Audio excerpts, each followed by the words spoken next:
This is tutorial number 11, and it covers how to dimension your sketches within CATIA V5. To start off, open up a new part file. Once you have it open up, let's go to the sketch workbench. So let's click Sketch, and we'll click a plane. Now what I'm going to show you in this tutorial is how to dimension the lengths and angles of your sketches. So first off, let's draw a square. And let's dimension this square to 50 by 100. So we'll click the constraint, and we'll click a line, and pull it up.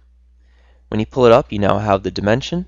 To edit it, double click on it, and let's type in 100.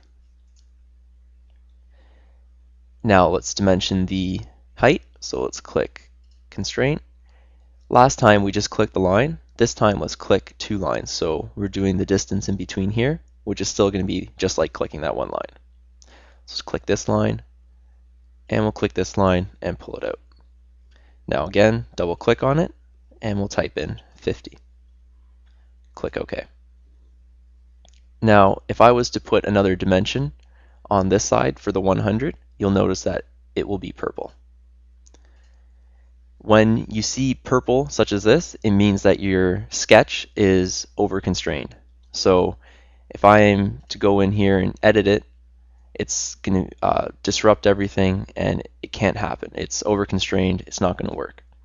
So whenever your sketch turns purple, it's over-constrained, so you're going to have to delete a dimension. So I can either delete this one or this one to make my sketch normal and not over-constrained. So let's delete this one up here.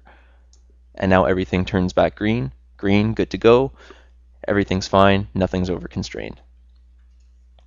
Now, let's draw a few lines. So let's click Line, and we'll draw a line just like this. And you'll notice that the blue line means that it's at a 90, and when I put it on an angle, it's back to white.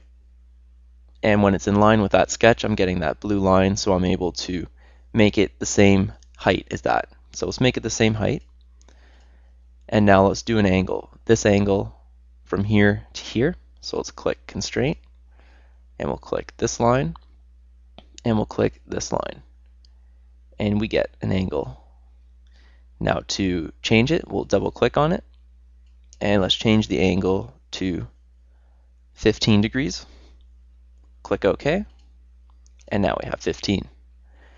Now let's double click and we'll change it to 70, and now we have a 70-degree angle. Now if you double click on the angle, you're also able to choose the angular sector. So it gives you different dimensions for different sectors. As you can see, as I'm scrolling through and selecting each one, I'm getting a different angle for it. Now, most of the time it's going to give you the smallest angle, the one that you want, but sometimes it doesn't, so you may have to go through and toggle through the sectors to get the right angle. So we'll click OK.